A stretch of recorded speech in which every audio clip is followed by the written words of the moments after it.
Okay. Okay.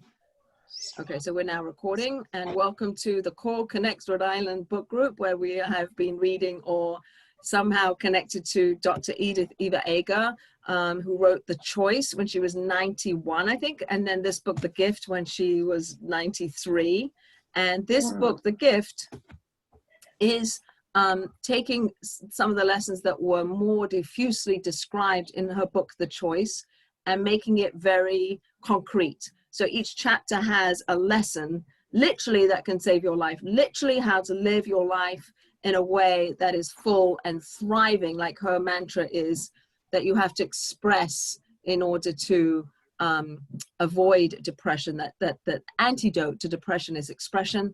And much of this book, I believe, speaks about the importance of feeling what you feel and loving yourself. So this book is very practical. It has a lot of lessons and pointers of how to live these lessons, with examples and with stories and with her own wisdom coming out, born from all of her experience of the Holocaust and experience of being somebody as a psychotherapist who is managing and taking care of and helping and trying to help other people who are suffering and are experiencing post-traumatic stress.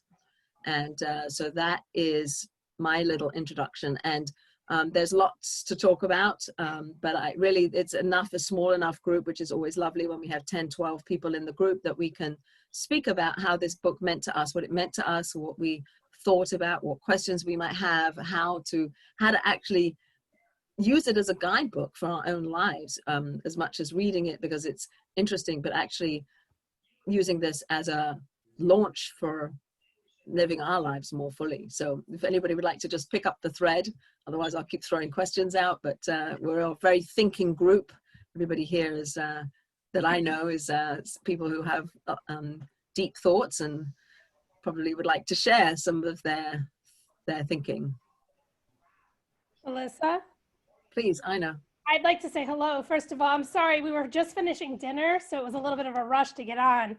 But I did read the book, and I can't wait to go on the Zoom discussion with her in December. Mm-hmm. This woman is just amazing.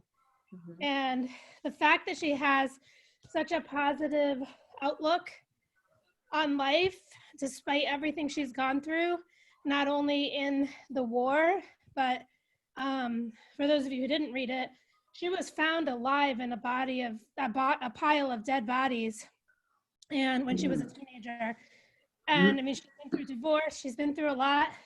But what's good about this book, I'm sorry, I just ran up the stairs. What's good about the book is that she does give tips at the end of each chapter. But I just was amazed. She tells other people's stories. She tells her own story, and she makes it kind of applicable to everybody. And it was just really fascinating. And that one of the line that you used, that expression is the opposite of depression, was something that I, kept thinking of. And she really uses choice. Any way you try to think of something, to try to reword it. Like I think of like myself, like dieting or whatever, she said, if you want to use certain words, you kind of have to retrain yourself to use other words. But choice, hope, she just uses a lot of words, and it makes sense to everybody.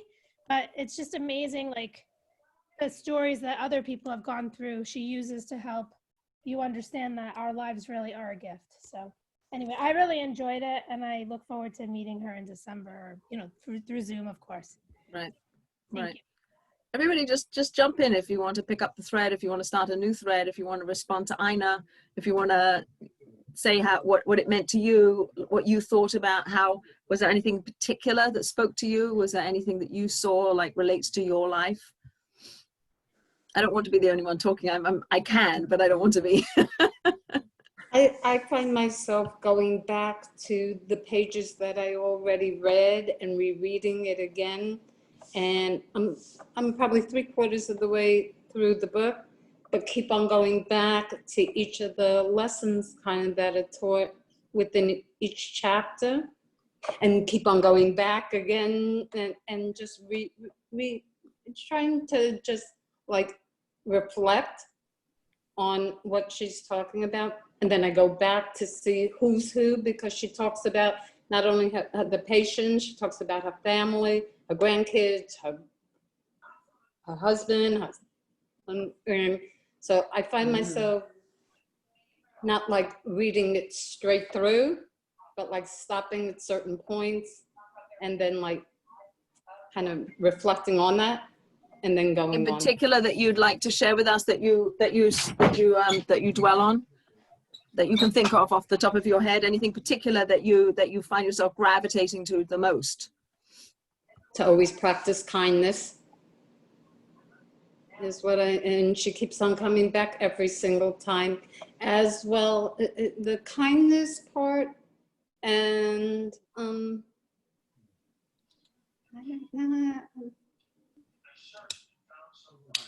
Anybody's willing to jump in. I'm happy to. Yes, Dorothy.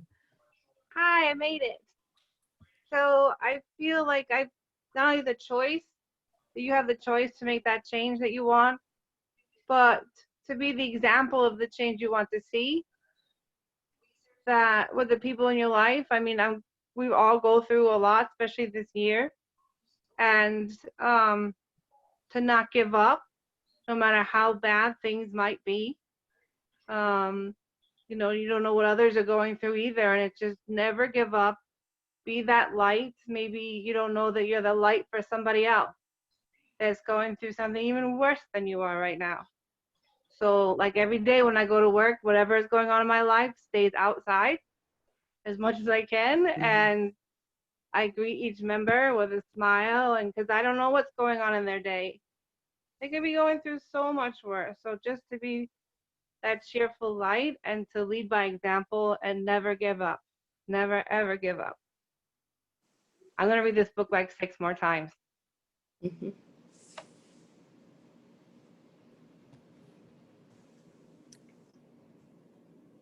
I'll say something.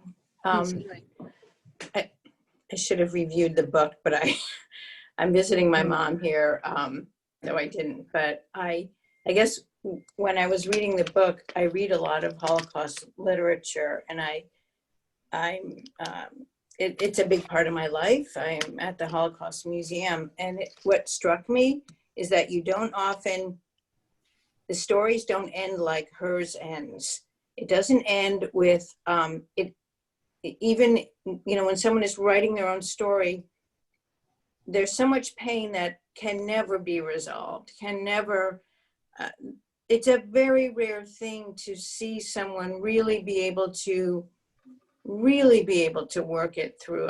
I don't even know how you can do that, like how she did it. You know, I mean, I know what she did, but it takes a very special person. And to be able to give to others, to take her pain, it's a very easy thing to say, but it is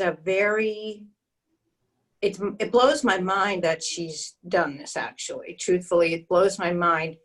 You read her story in the beginning, you know, about being a dancer, and, you know, you have this image of I mean, I hope I'm remembering that right, but, you know, and I think she carries that through, and it's just that her memories, it's like she really does leave it in the past, and she takes her pain and turns it into something.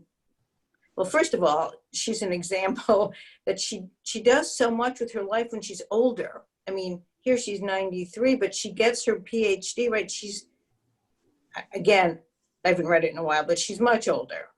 She's not like a kid out of college, or, you know, it takes her a long time to go back and go to college and then get the PhD and figure out what she wants to do. But most people, it's too much. They don't do that. They think about it or they start it, but they can't actually do it. So I think it's really, her book, actually now it's such a dark time, you know, for everyone.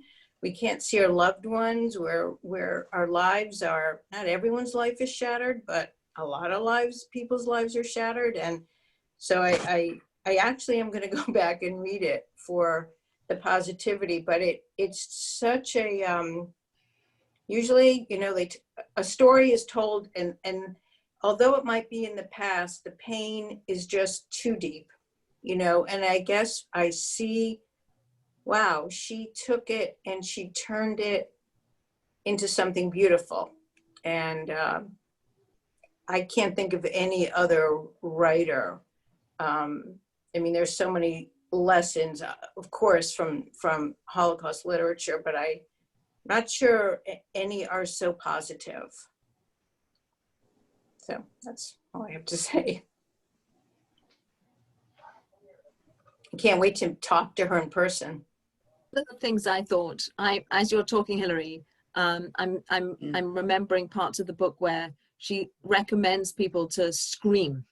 She recommends people to compartmentalize a time. This is your time to grieve. Take a time, like be in it fully, scream and cry, and then laugh. Like almost like somehow, if you have the whole gamut of your emotional, I don't know. I mean, again, I don't know actually how to do that, but she has that as a suggestion for unleashing and breaking open the grief that we hold inside. And somehow she did it, and she helps other people do it, right? She helps other people do it, and perhaps that gives her meaning, right? So her pain has meaning if you can help somebody else with their pain. Yeah. Alyssa?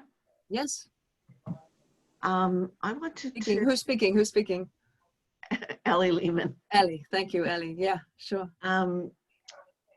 I have not read the book. Okay. But I noticed on your intro that you don't have to have read the book. Right. To do this. And I wanted to respond to Maddie. I am Hillary. It's Hillary. It's actually I'm Hillary. sorry. It's her Hillary? I can't figure out how to change it. My daughter used to. Okay. All right. And I am a second generation. My parents were Holocaust survivors. And the one thing that I remember about my mother is that she was affected naturally from going through the Lodz Ghetto, concentration camps, etc. But she didn't dwell on this. And I don't know about her coming to terms with anything, but she was a very positive person. She focused on what she wanted to do, and that's raise a family and be there for her family all the time. So to me, that's success. I don't know if I enjoy the same kind of success that she had. Second generation comes along with other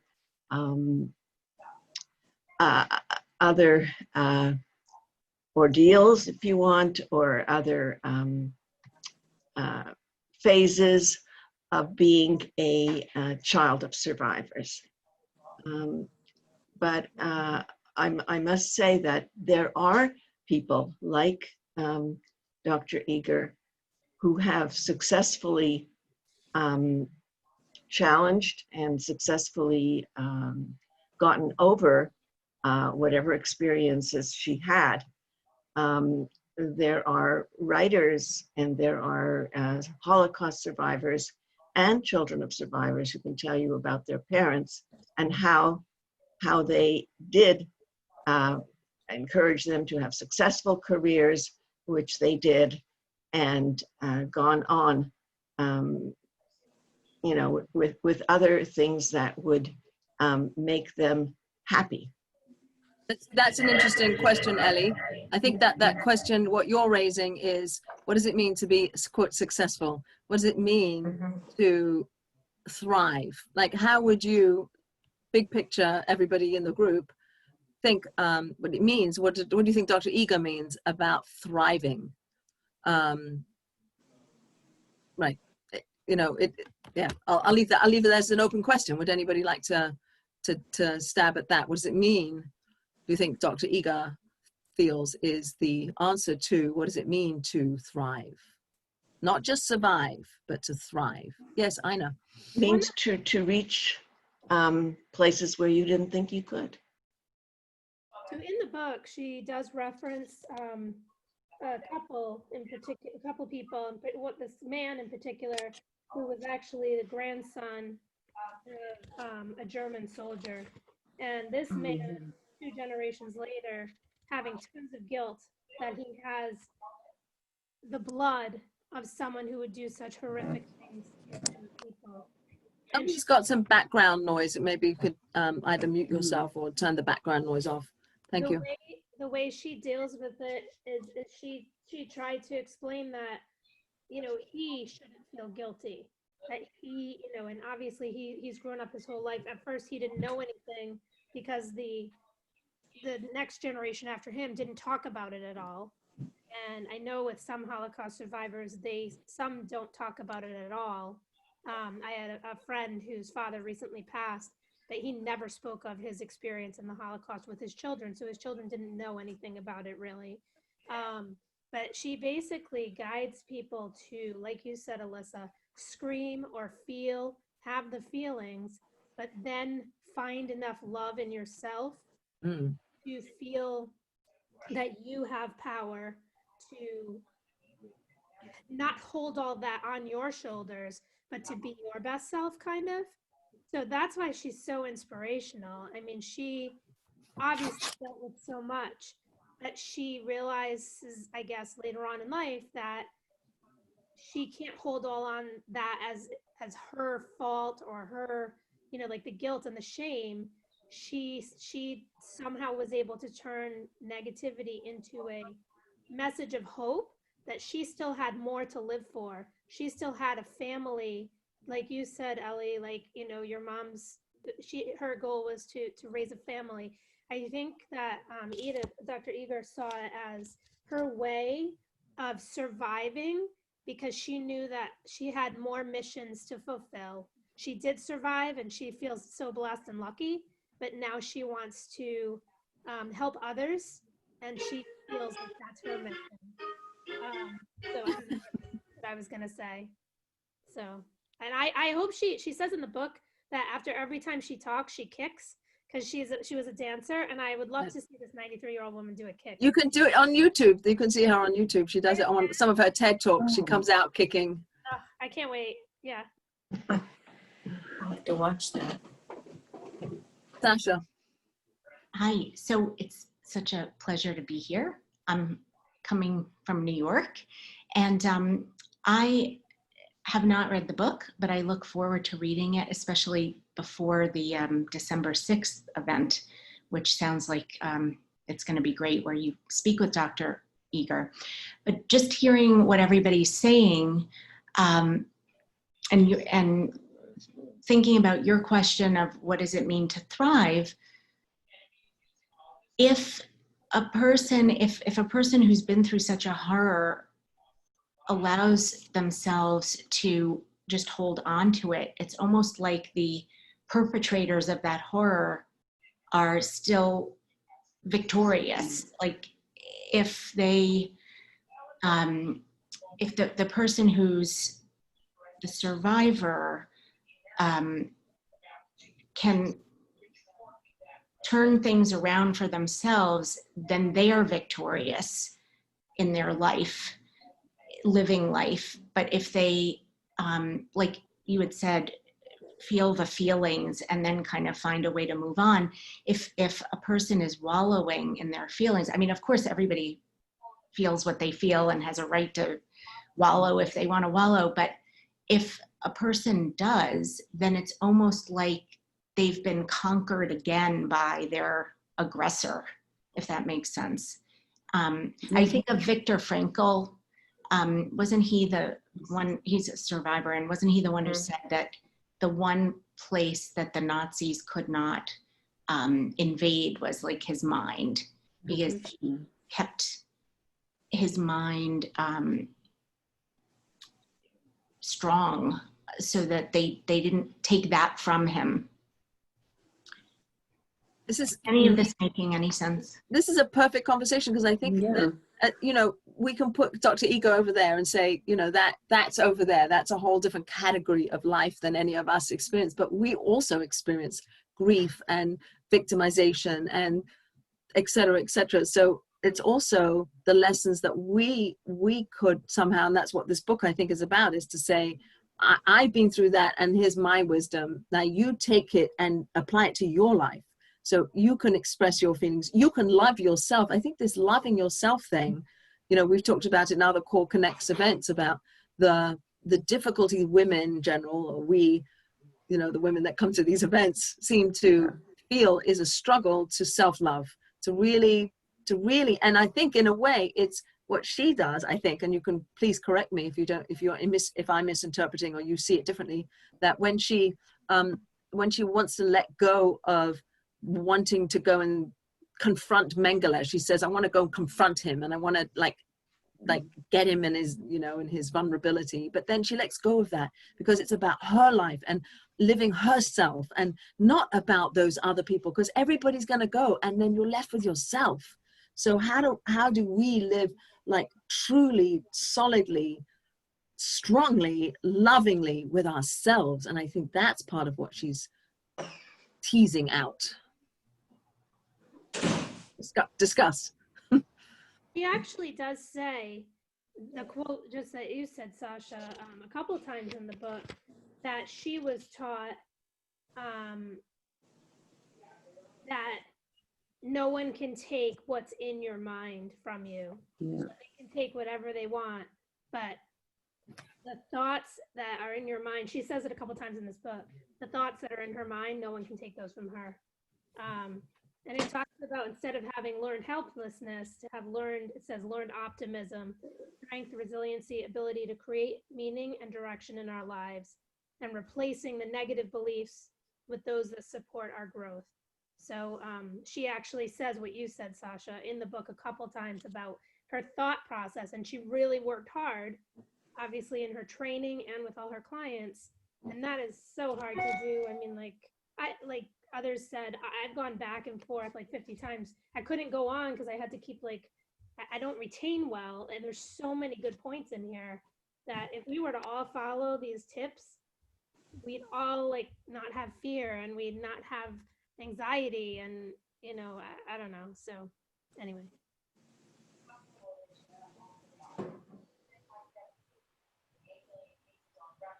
So I was not able to get the book, actually. I ordered it and it hasn't come in.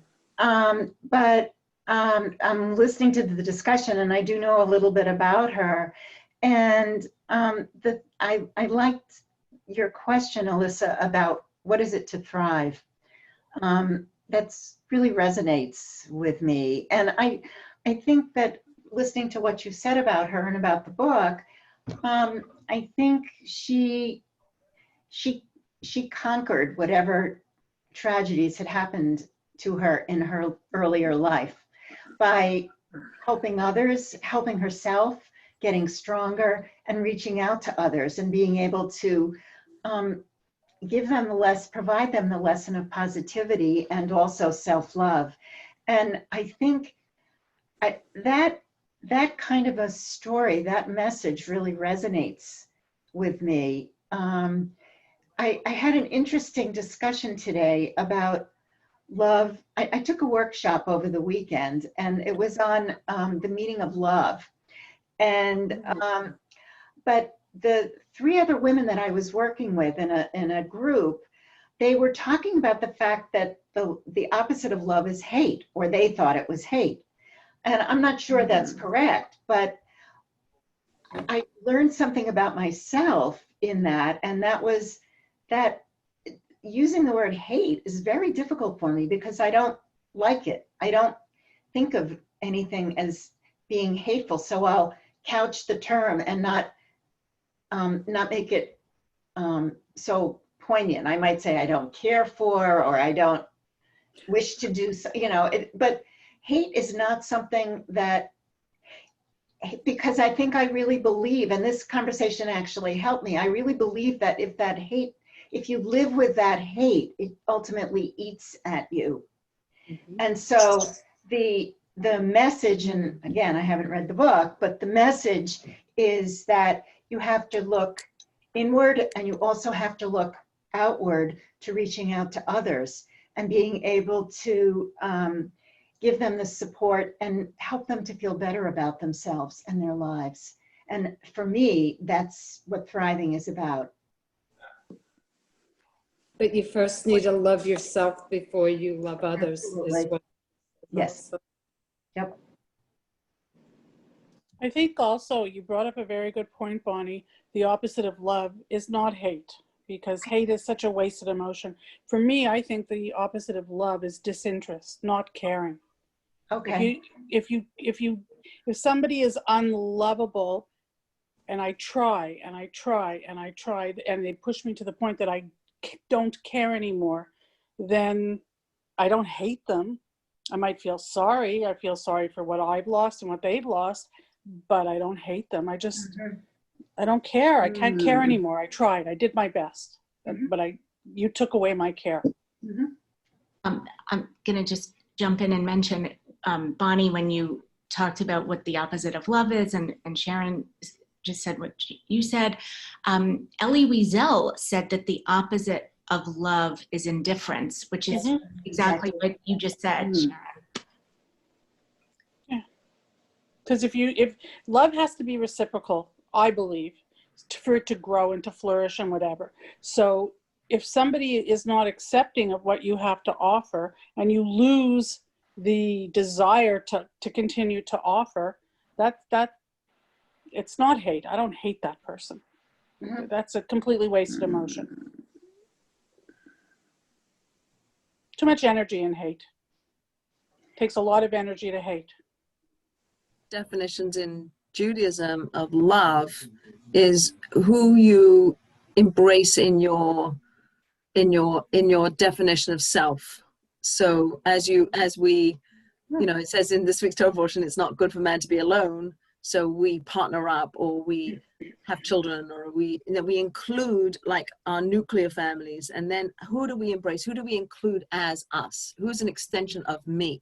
And the more you love, the more people become part of that embrace. And I think that's maybe, I'm sort of like, I like that a lot. Again, I'm grafting it on, but the idea is that you love those people that are in your circle, and the circle can be huge. The circle for Moses was all the Jewish people, was the whole world, and Adam and Eve was the whole, everything. And then we get narrow and narrow, so we try to expand and expand out and include more and more people in that hug. So you like that, Bonnie? I like that a lot. I like that a lot, because I didn't know how to respond to these ladies. I wasn't quite sure that it really was hate, and but indifference I can understand, or just not paying any attention to, just indifference, just saying, okay, I've had it, and giving yourself a hug and protecting yourself with that for whatever reason. So that's actually very helpful. Thank you. One of the quotes she has in the book is that, and what you were saying before is it's a reciprocal relationship, obviously, to love. She says, love isn't what you feel, it's what you do. And one of the whole chapters she actually named, "Would you like to be married to you?" And I thought that was a very interesting question that I've never thought of, because often we are I don't know what the word, not selfish, but like we obviously a lot of times think that our perspective is correct. But she does a lot of making you like kind of remember, it is a reciprocal relationship, and the way you act is toward the people you love is important, but that whole self-love piece comes first too. But it had me thinking, like, would I like to be married to me? Like, it was an interesting question. It kind of had me think a little bit, about everybody has annoying habits or whatever, but she basically says, love is what you do and not just how you feel. It's not always a feeling, it's how you experience, and how you how you get along with and what you do to support others. that are in your circle, like Alyssa said? I haven't gotten that far to would I like to be married to me yet, that chapter. But I heard that she said that in an interview. And one of the things I thought about, I read the first chapter. I did get my book, but not in enough time to get it all read. But I loved it, and thank you for bringing this book now, and then having the chance to finish it, and having the time with Dr. Eger in December. But what was compelling to me was, thankfully I didn't go through the Holocaust. So, and she says not to diminish what has happened to each of us, that maybe it's not on that level, but it's in our own lives. And, one of the things for me was when I got divorced, and even though it was mutual, and even though I had been, a fine professional before I got married, I was pretty much a homemaker at that point, and was so scared financially, and so scared just in general. And that was a side of myself I had never seen before. And honestly didn't like that side of myself. But through therapy and, just a strong sense of wanting to move forward, the things in this book, I mean, at least in the first chapter, that it's like, that was then, this is now. How am I going to address now and moving forward? And what can I do to help somebody else maybe who's in that kind of pain, something similar? And I was also thinking of Alyssa sharing about her Sam. And, it's like we all have places where we can pay it forward, so to speak, and not just the pain, but the lessons. And I find her easy to read, and I love like the things like she said, you're not a prince or a princess, something like that. It's like, where did it say that? I just thought it was she says, we can all find strength and freedom even within terrible circumstances. Honey, you're in charge, so take charge. Don't be Cinderella sitting in the kitchen waiting for a guy with a foot fetish. There are no princes or princesses. I thought, awesome. And that, what others of you said about her coming to her full professionalism and aspects of her life a little bit later. And that's what I'm hoping for myself too, that, it ain't over, but it's continuing. Anybody who hasn't said anything want to chime in their 2 cents or what you're thinking? Or are you happy just to listen in?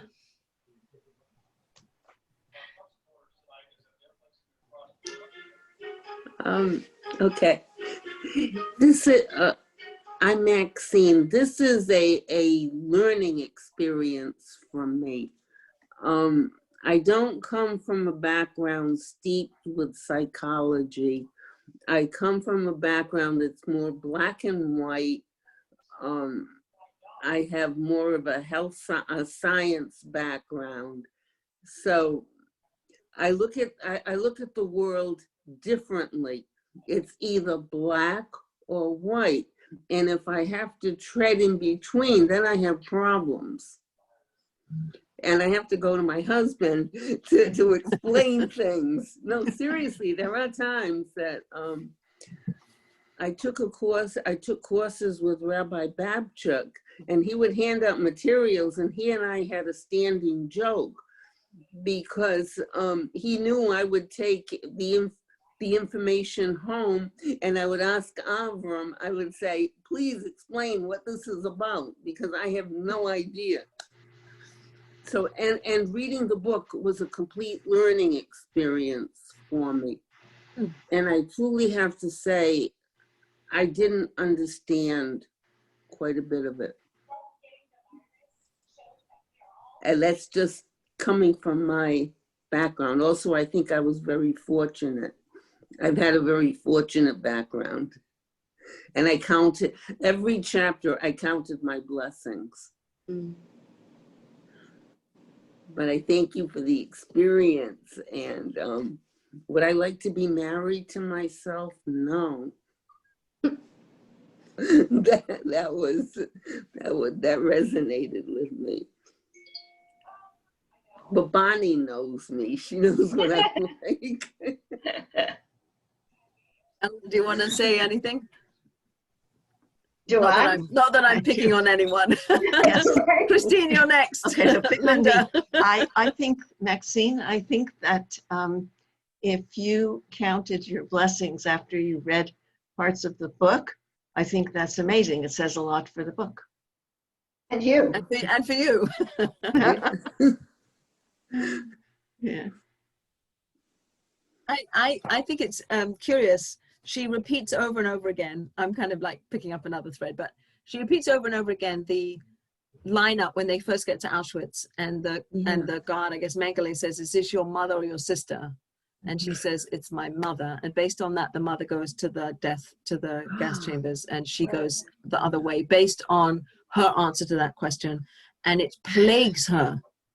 It plagues her, even though she says, you know, like, you let go and you forgive, like you, Hillary. Like, there are parts of the book where you read it and you say, she's still, it's impossible.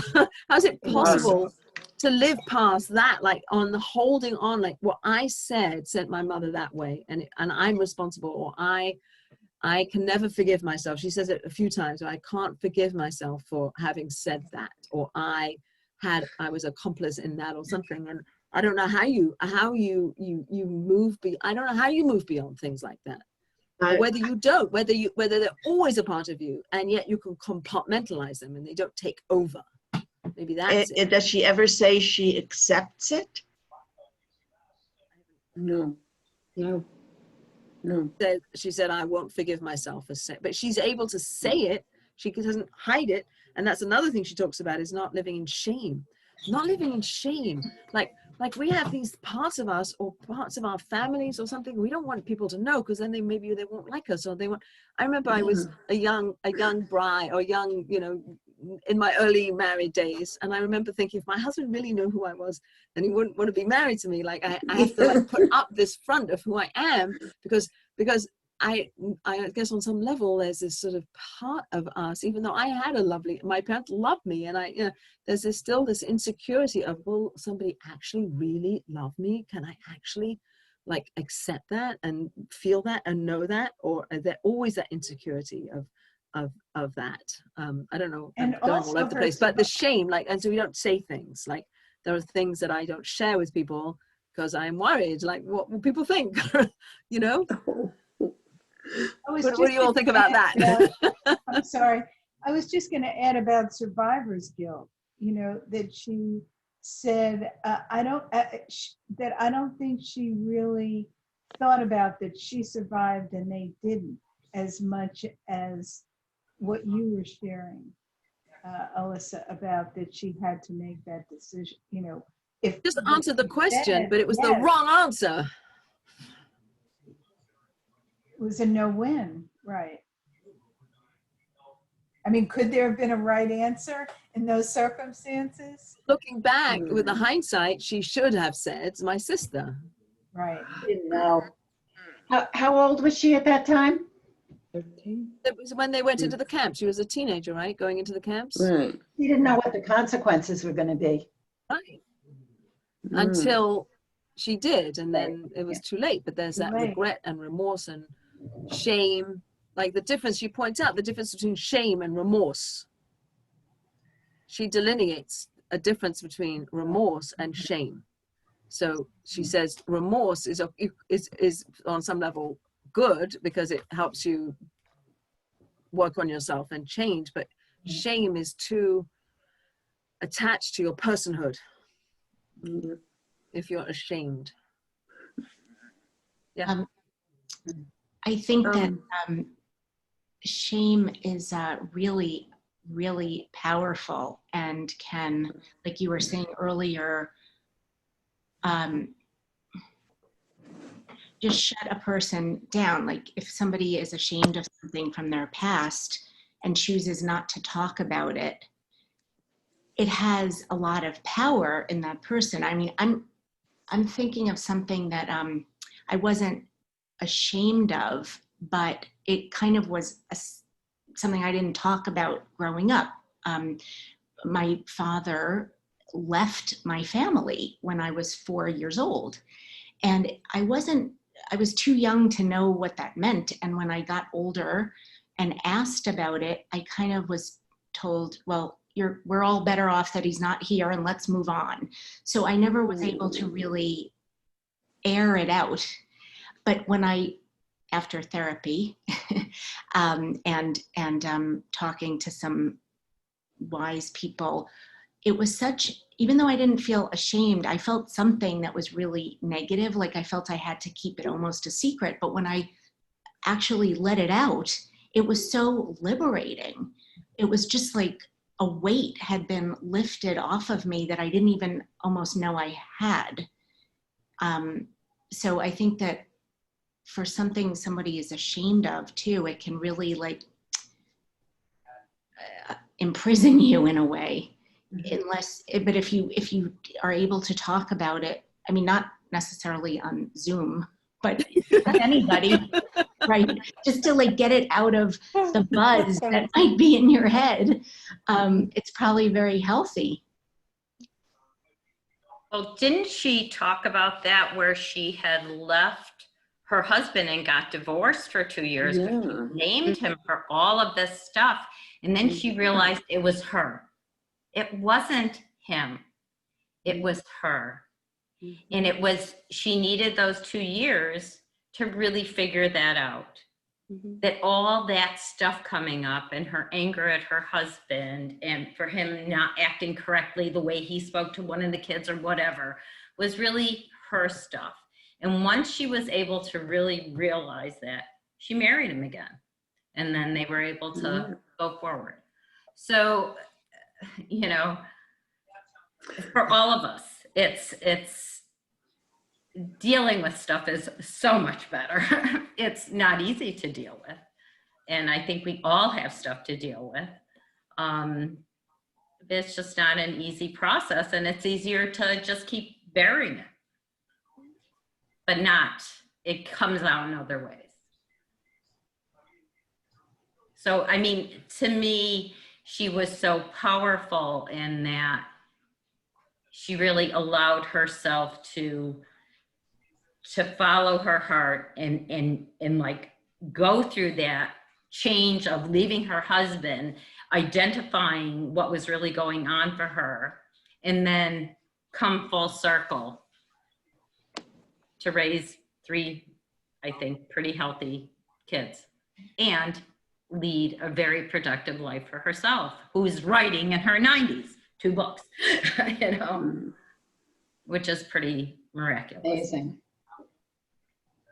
She does a lot in the book to encourage us, especially, I mean, it seems like she's talking to women in this book, but I guess she could be talking to men too. But to continue to remind ourselves to be women who have power, who have choice, and women of strength. She uses that term a lot, women of strength. So she is amazingly strong for everything she's dealt with, but she tries to say, you know, obviously, like someone else said before, not everyone has had these exact, Joni, I think you said it, not everyone's had these exact experiences, thank goodness, but everyone has the ability to be strong and to make little changes. And she says, try to do one thing different every day. You know, don't say I can't. She says, you know, like, I can't means I won't. She said, when you say I need to or I should, you're giving up your choice. You have choice, you have the strength. And she says, when you say I'm trying, you're lying. So she's pretty blunt, and she feels like everybody, despite their circumstances, can be a woman of strength or a person of strength and have power to even make little changes, you know, to try to let go of those prisons, as she calls them, that we put ourselves in, and kind of free ourselves and not hold on to guilt or shame or any, you know, negativity. says, don't say I can't. Over the last Jewish holidays, I had a lot to do. I had a lot to do. I had a lot of people in my house, and there were a lot of jobs that needed to get done. And I was trying to do it all. And at one point I said, I can't do this. And then I remembered the book. I was like, I'm not allowed to say I can't. And actually, I mean, I don't want to argue with Dr. Eger because her wisdom is really wise, but I really couldn't do it all. And actually, when I allowed myself to say, I can't do this, it freed me from this expectation that I'm supposed to be able to do all this stuff. And there are not enough hours in the day, and I don't have enough strength to do it. So I had a little issue with that. Change your language from I can't, because I think sometimes you can't do it all. And we as women, we all know, that it's, we're trying to juggle many, many, many different balls in the air and wear many different hats. And sometimes we just can't do it all. And that's okay to say, I think. I mean, I think it's okay to argue with her, right? You don't have to agree with everything. Is it okay? Well, that's a different I can't than like. I agree. Okay, so tease it out. What's the difference? When I read this, I think of me and how I go through these cycles with my weight, and I say, oh, I just can't do it right now. There's too much stress going on. There's too many things, like with COVID. Like it just, I don't know, you get in this frame of mind where you're like, I just can't handle this right now, or I can't do this right now. And it's not like you're like super mom, superwoman, Alyssa, and you're putting too much. Like you do so much. So it's a different can't. What's the difference about the can't? Like you can't do it right now. I can't do this. Either way, we're not fulfilling that expectation of ourselves. One thing I should be focusing on, yet I'm putting negative thoughts in my mind. Like I can't do this. It's just not. I just can't do it right now. I should be focusing on my children's mental health or doing things for my family and not myself. But I really need to focus on me.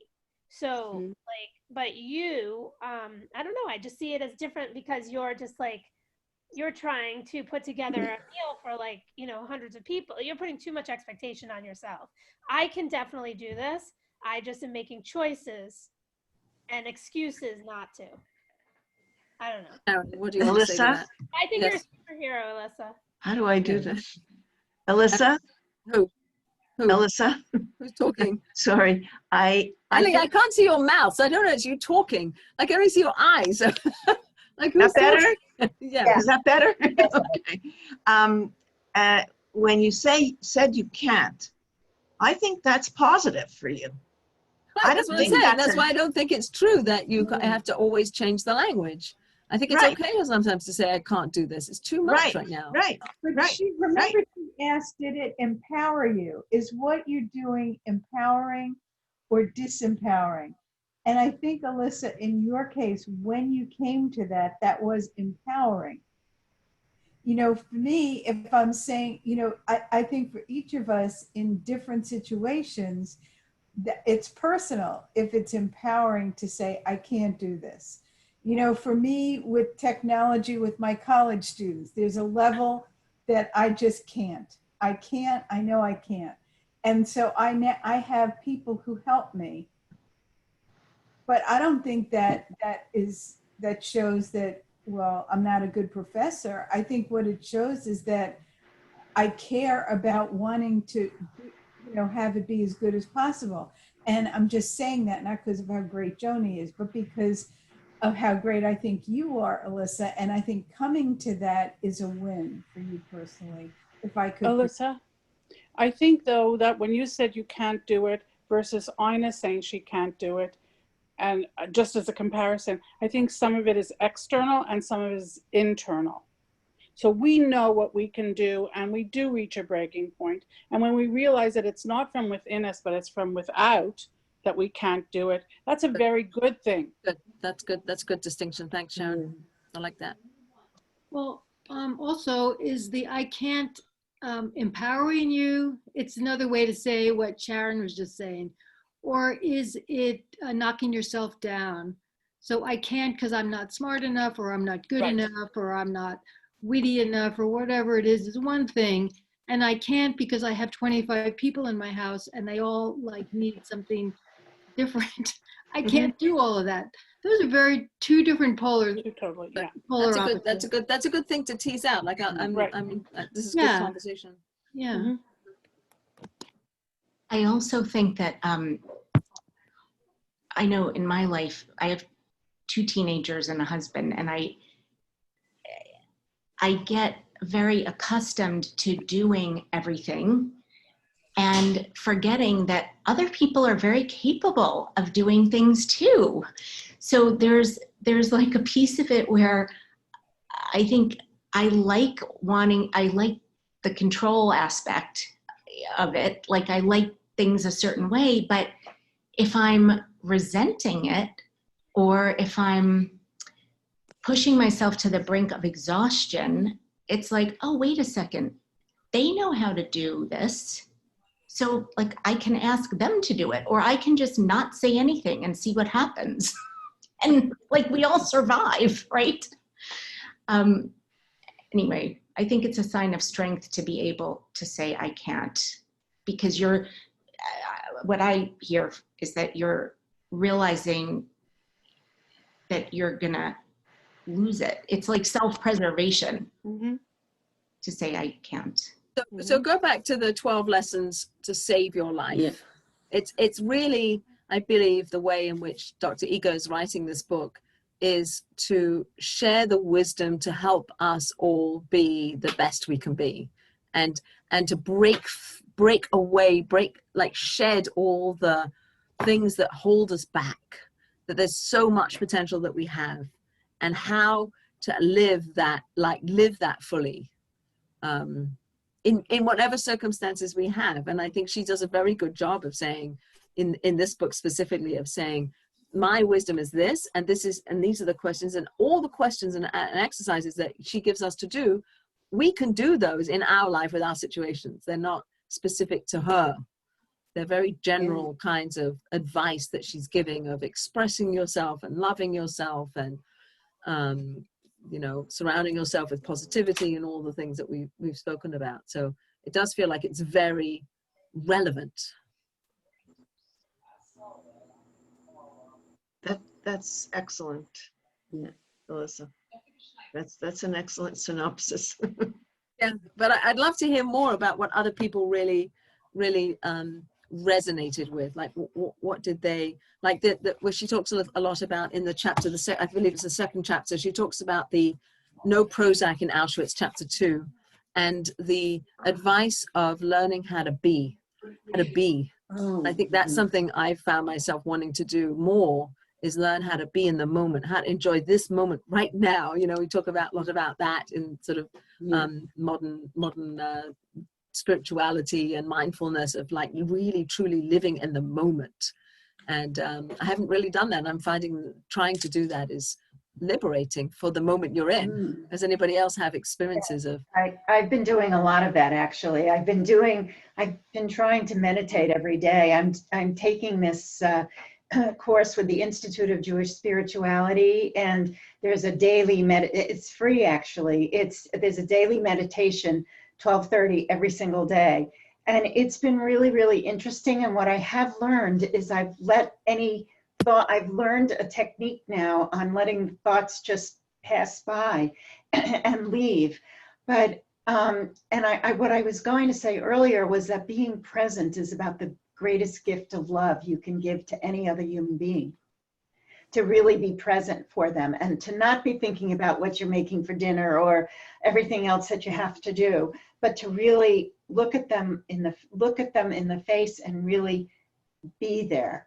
And the meditation program has helped me a little bit, because I'm finding that I don't focus on anything, but just letting the thoughts just float by and float through, and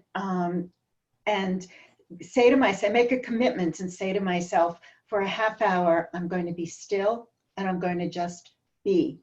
And if you do it with some regularity, it's beginning to carry over for me. So that's a very good thing. But I wanted to go back to the question of saying I can't do, because I had an experience just last night. I had signed up to volunteer for something. And then when I went through the training online, I was having a hard time following it. And it was all tech stuff. And so I'm just of an age that I'm glad I can do what I can do. And I don't really want to do more. And it was, and I actually said, I'm really sorry. I would like to fulfill this obligation, but I can't do it. It's too much stress for me.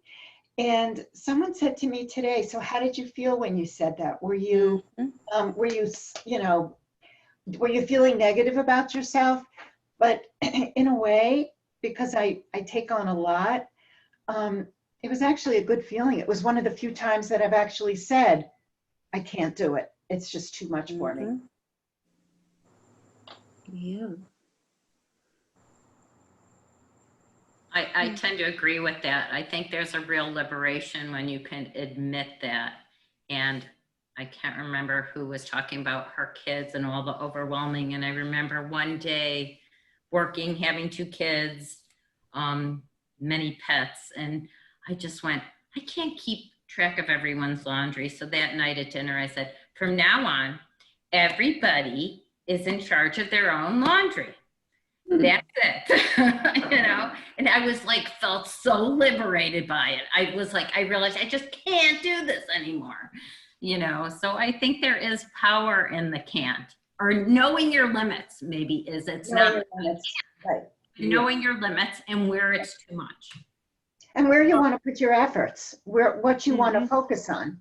You have your And hand up. actually just waiting telling very- somebody you can't do it. You're honest with them. And yourself. Dorothy, you're lowering your hand. You don't want to say anything? Oh, I was just waiting my turn. So I was gonna speak to being in the moment. For example, you walked by me this afternoon and said, "Oh my God, what a beautiful day!" Like you took a second to acknowledge in all your crazy responsibilities of the day that, wow, it's a great day. It's not snowing. We're all here and happy and getting our flu shots. And I've experienced some stuff that has made me slow down my life and take stock and take notice of each moment, whether people have experienced trauma or chronic illness. It has really forced me to slow down, take a breath, and keep in mind what's important.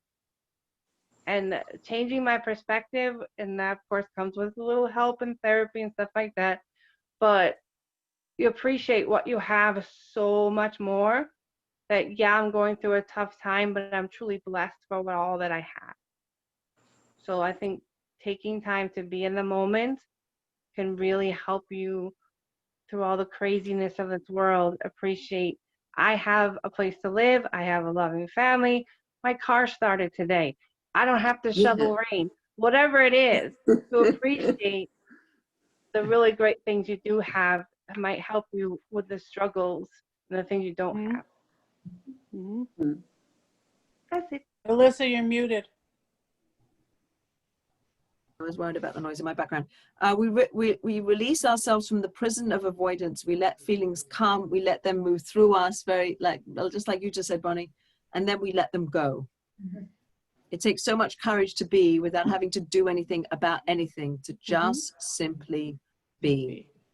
Yeah. And I think that's really feminine energy. That, you know, from back to the Kabbalistic mystical teachings, that the Eastern tradition of being and sitting and yoga and meditation, all that, there's very feminine energy. So we need the rise of the feminine energy in the world by learning how to be. You know, I'm retired now, and since I'm retired, I have very much learned how to be. And it's interesting when people say, what are you doing? Where are you going? And I go, nothing. I'm just sitting on my sofa, looking out the window, enjoying. Like when we get off now, I'm going outside to look for Mars, because that's just what I do. And people don't understand it. They they're always saying, well, I have time to kill. When they say I have time to, we don't have time to kill. No. You can enjoy that time, because doing nothing is something. Yeah. You're going to get something from what other people might consider the nothing. And when people say that I have 5 minutes to kill till I have to be somewhere, well, why? Why can't you use that to do something positive for yourself? You don't kill time. You use it. You're grateful for it. So many people don't have it. How can you kill it? I don't know. That's my thought. The language. Don't say that. Yeah. Yeah. And just being is very empowering. It shows a person how powerful and how capable she can really be, one can really be. Mhm. That you can be alone with yourself and like yourself and respect yourself. And you're good enough. You're better than good enough.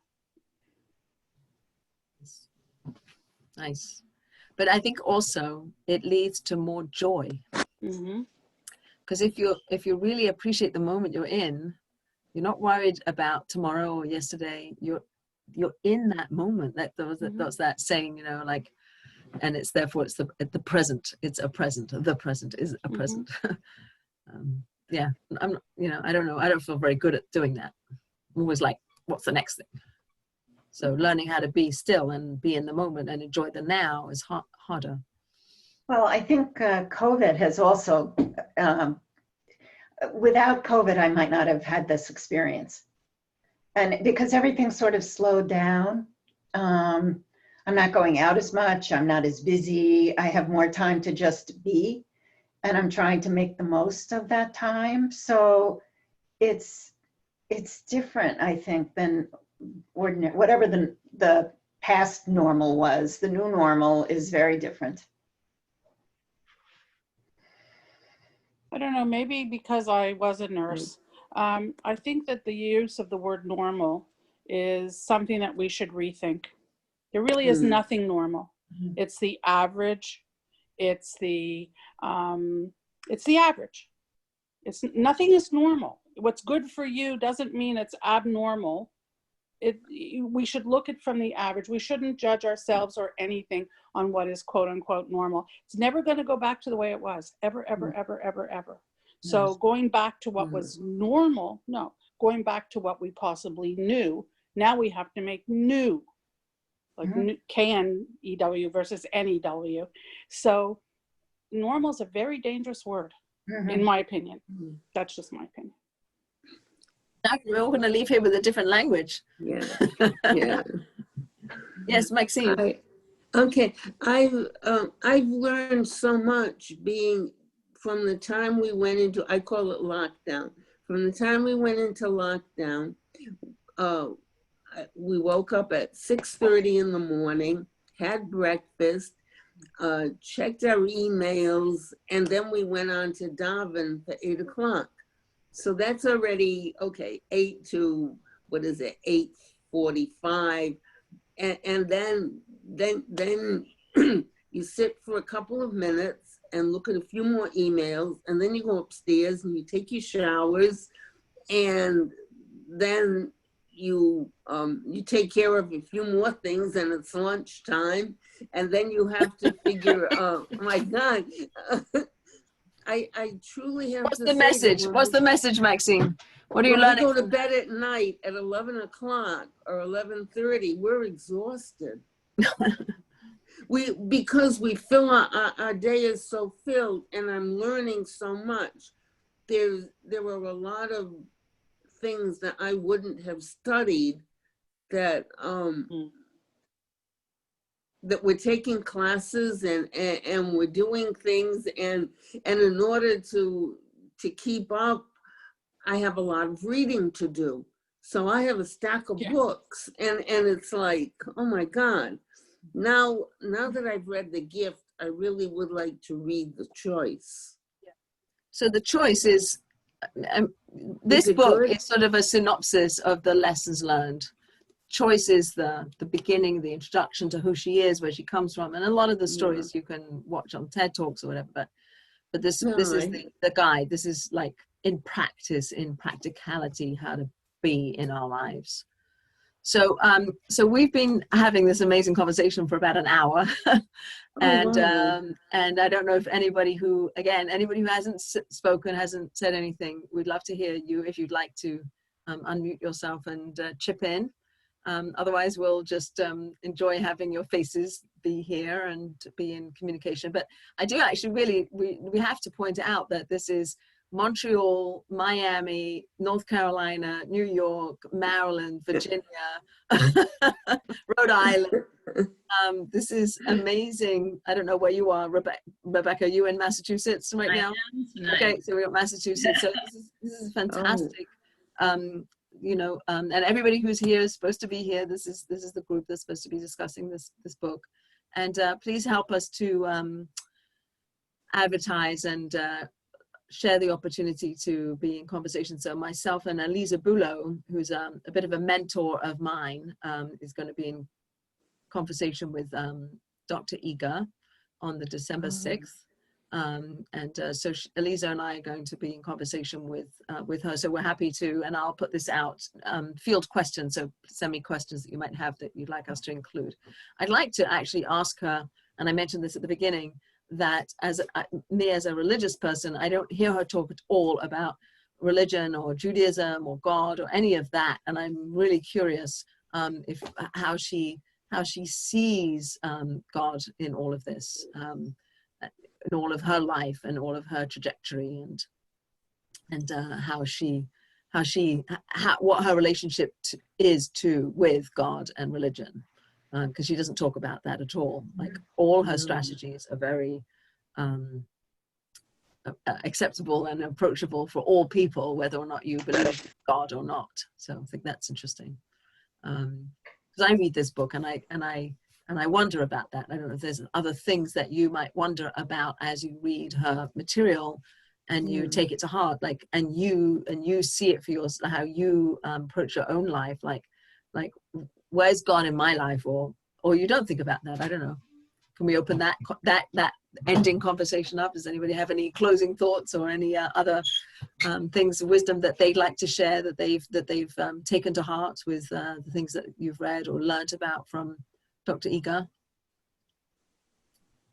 I would just like to agree with you, Alyssa. I would love to know about that in December when you speak to her. And, you know, what were some of the,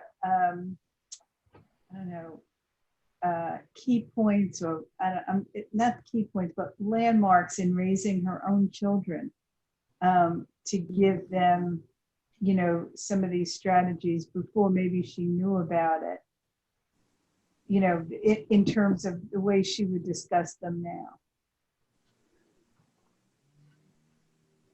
Did her husband pass away? Because at the end she talks about her children or grandchildren, but she doesn't say anything about Bella. Bella died. Anybody else have any thoughts about that? No, I think he's dead. I'll Google that for you. Yeah, I don't know. Alyssa, you had read The Choice? Yeah. Oh. I read The Choice like 5 times. So I had assumed she had discussed the God relationship in that. That's interesting. I think a lot of people who survived. I think a lot of people who have survived the Holocaust have a very difficult relationship with God. That's what I was going to say. A lot of people, from what I've read in the past, wonder where was God, you know, when she lost her family or whatever. So I wonder same thing. It would be very fascinating to know if that was a reason why she doesn't discuss God, or what her feelings are, and are her descendants religious at all in any way, and why not, or why? Okay, definitely. Her husband passed away. I assume so. And she talks a lot about, you know, if you died today, would you be happy with your life? You know, that confrontation with death and the possibility that can happen at any moment, any time. So live it now, because this is it. You've got this moment, you've got this day. Your car starts today. You know, you're breathing today, now.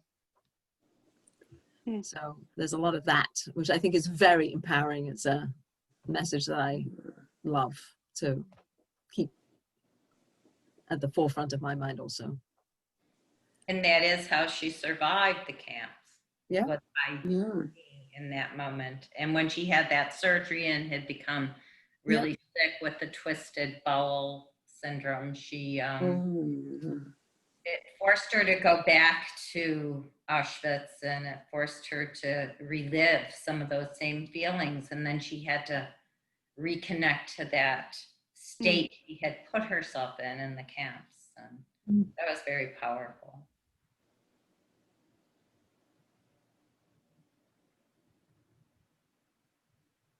Adding on to that, I was amazed when she sat through the ballet that was Tell the story, Ina, for those who didn't read it. I'm trying to remember all the details. I'm so bad There's at a ballet that's put on that has her, that is her. It's a depiction of her dancing for Mengele, for the angel of death in the death camps, and she dances for him.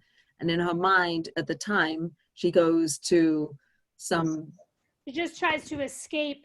Right. It's almost like he's victimizing her, and that's what they said. The teenage girls, a lot of times they didn't send them directly to the gas chambers because they would do bad things to them and they would use them. And the girls were like slaves and, I don't know, sex slaves or whatever. She didn't go into that much detail, but she had to dance for this guy. And at the end of the book, who was it that created? Was it a student? I forget. And it was the San Francisco dance troupe. They did a depiction of her dancing for Mengele, and she came in and she got, it was in Copenhagen or something, because she got the seat of the king and queen who didn't show up. She sat and watched that, and I just don't know how. I mean, that takes strength. I just, it's like she's constantly facing her fears, even at the age of 93. But somehow holds on to positivity. And I think that's a huge lesson that I know I should take, like just to remember to be and to be positive. I mean, the fact that she sat and watched that so many years later is amazing. I don't know how strong. I think at 93, she continues to grow each and every day.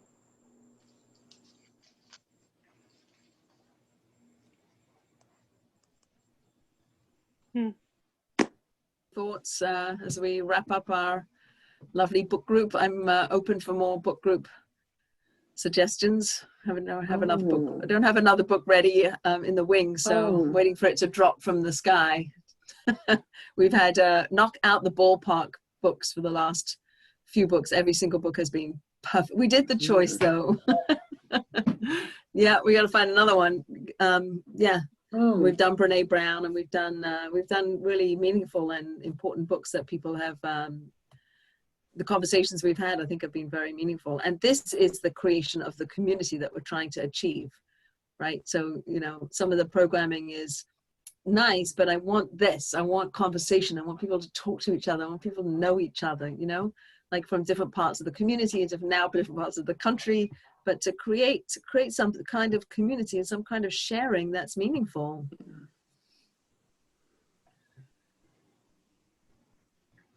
Okay, Alyssa, please. When I was a little girl and people were just coming out of the camps and they were coming out of Europe, the community here I heard comments, and a lot of people did not have favorable comments about survivors. And I used to hide in the background because I was little. And as I got older, then I started reading the literature, and I've always had a philosophy that not to be judgmental of anyone who survived, who was a survivor, because I had no idea what that person went through.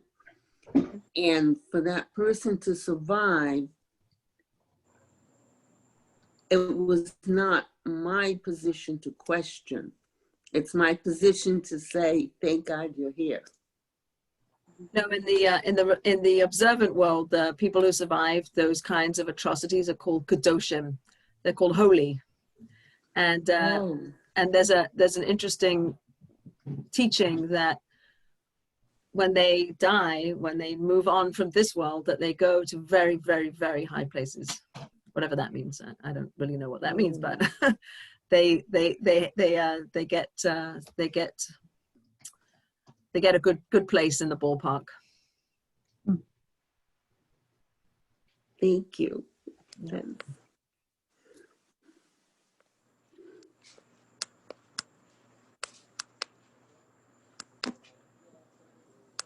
I'm going to say thank you. I'm going Thank to say you. good night. A Good night. pleasure to see you. A pleasure to meet all Lovely. you other lovely ladies. Love And you hopefully too. we'll do this again soon.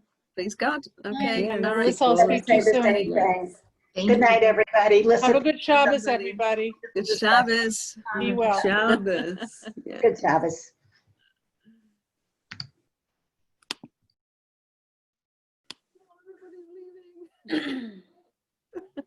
Thank you. Good night, Alyssa. Good night, Christine. It's so lovely to see you. Next time I'll read Good the night, book. Alyssa. Okay, well, I'm glad you're Thank here. Really, you. really glad. Thank you, everybody, for coming. Thank you. Thank you. Okay. Okay, ladies. Thank you for coming, Adelina. You're on mute. Thank you, Alyssa. I had an eye injury, so. Thank you for coming. Thank you. Thank you for coming. I hope, even though you came a little late, I hope it was good for you. It was. And I'm definitely going to come December 6th. Good, please. You have to sign up. Everybody has to sign up. That's great. Perfect. Okay, lovely. Nice to see you. Thank you. Take care. Have a good night. You too.